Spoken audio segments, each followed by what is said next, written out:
سلام الرب يسوع المسيح معكم. المسلمين 24 ساعة يعلقون على الفيديوهات. الحمد لله على نعمة الإسلام.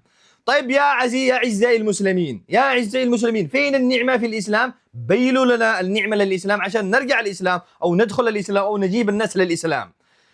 أقرأ لكم سورة من القرآن، سورة المسد. تبت يدا أبي لهب وتب، ما أغنى عنه ماله وما كسب، سيصلى نارا ذات لهب وامرأته حمالة الحطب في جيدها حبل من مسد.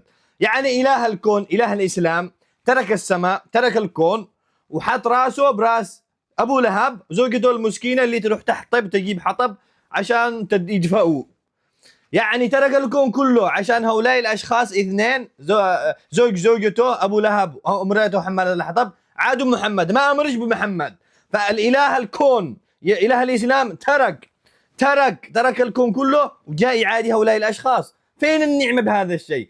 تعالوا لنعمة المسيح. صدقونا إنه أعظم نعمة بالكون إنه الإله محبة، حبنا وفدانا بدمه على الصليب، ويوم الثالث قام من بين الأموات. تعالوا لهذا الإله العظيم اللي اسمه يسوع المسيح.